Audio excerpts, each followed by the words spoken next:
hard to think about wellness without considering the role of the body. Of course, the body plays a central role. I love the quote, "The body is our general medium for having a world." I think that's brilliant because yes, we have a heart, we have a mind, we have our thoughts, we have a spirit, but all of that is felt, it's experienced in our body from our five sensations. And so we could talk about self-improvement, we can talk about getting better relationships, we could talk about financial freedom, but what we live in every day is us. It's our body. And so I'm excited to bring in the body in this wellness discussion. If you haven't met me, hi, my name is Dan Clark, and I am passionate about human flourishing. Truly. I'm a psychology student. I'm training to become a clinical psychologist because I think the mind plays a pivotal role in the reality that we live in. The thoughts we have, the emotions we feel, down to the behavior we choose to take, which creates the fabric of our reality that we live in. It all starts in our mind. And so that is why I'm passionate about psychology in the mind. But I see wellness as holistic.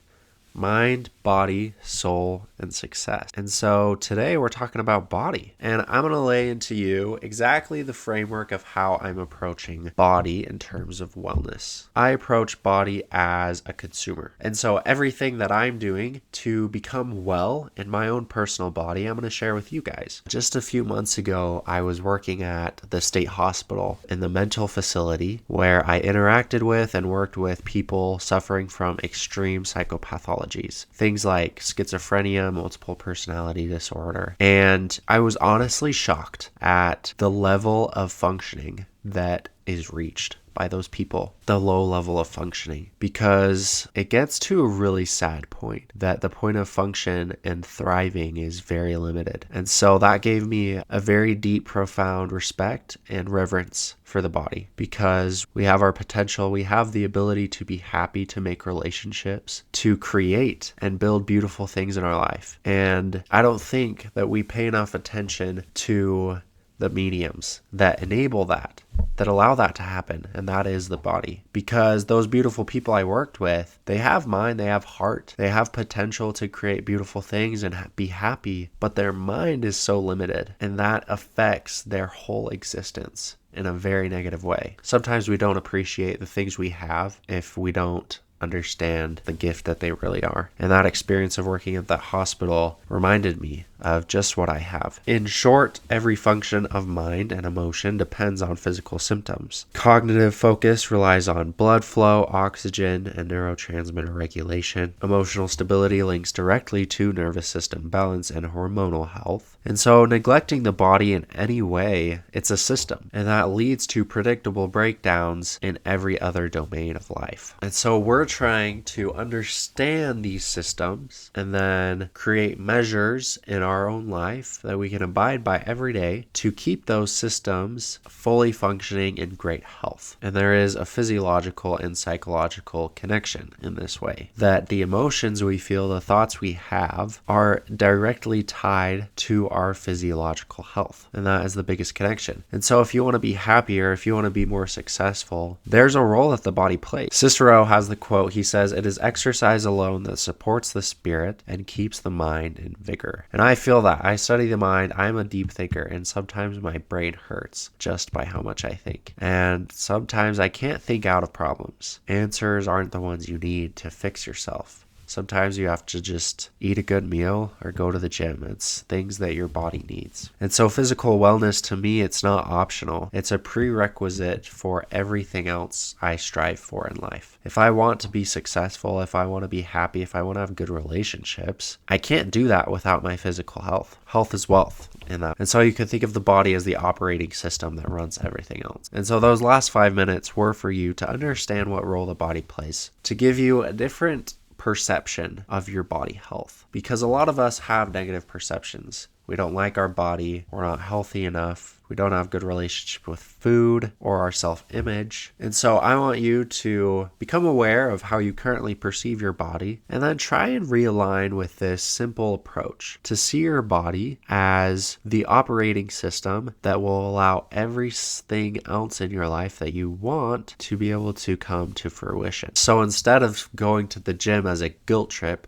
based on your bad self-body image, you could see going to the gym as preparing you to be able to play football with your kids one day. It's just little tweaks like that that make all the difference. And so to sum up all this physiological with psychological connection, Jay Stanford said, health is a state of body, wellness is a state of being. And so I'm going for the state of being of wellness. And I understand and want to integrate that role of physical health. The categories that I'm approaching health in, I'm making it as simple as it gets because I work well with frameworks and it helps organize everything. So every video I post from here on out will be able to be tied back to these two main categories. I'm categorizing physical health as exertion and recovery. That's it. There will be times in our life when we are exerting energy and times when we are recovering. And so everything we can do for our physical health will be either oriented around exertion or recovery. So under exertion, you have strength and resilience, endurance and conditioning, power, speed and skill, mobility and stability. And then on the recovery side, you have sleep and rest, nutrition, hydration, movement, lifestyle, and environment. And so when I bring up something random like yoga, or I'll be talking about protein, those are just random examples, but you can see how they fit because I'm recovering and I'm exerting energy. The principle here is that your body adapts to stress. That is the SAID principle.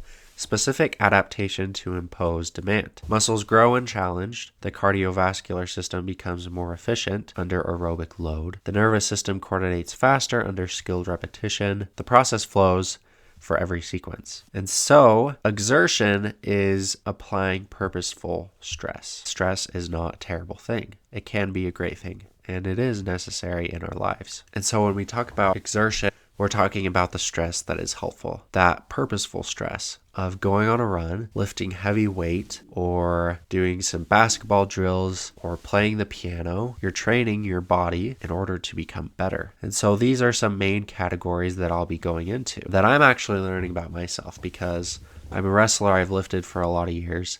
But to understand the science, the whole purpose of what I'm trying to do is to understand the why before the what, because there's a lot of what's out there. There's a million different types of meal plans, diets, exercises. You have a million options to choose from, but how in the world do we choose? That's why I'm focusing on the why, because once you figure out the why, your own why, unique to you, of what will help what you're going for, then there will become a what that will fit that why. And so along with exertion, you can couple that with recovery, that with that purposeful stress, you have supporting repair and adaptation. And it's important to understand the relationship between exertion and recovery because you need both. Exertion without recovery leads to breakdown and you overtrain. Alternatively, if you have recovery without exertion, it leads to stagnation and loss of capacity. And so the optimal health that we're going to is a balance of both, where you have the two in rhythm. You're able to wake up and go to the gym and then eat a healthy meal. You're recovering yourself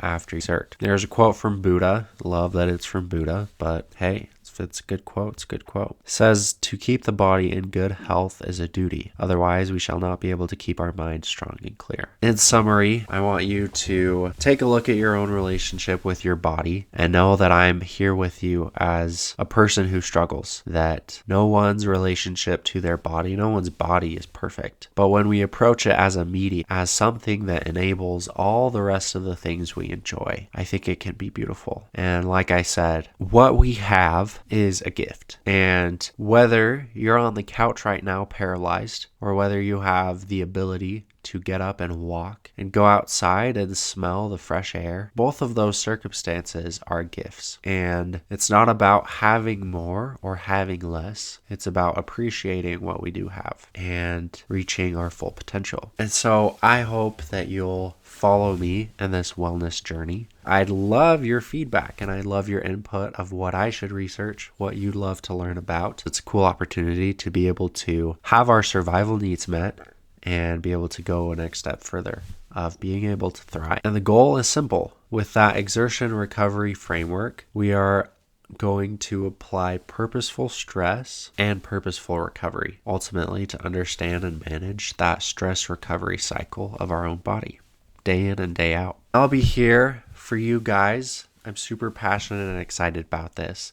And the one thing I can ask you to help me out to be able to allow my dreams of pursuing this content is just subscribing. And the more people that I can be able to reach, the better I'll be able to serve. So with that, I'll see you next time.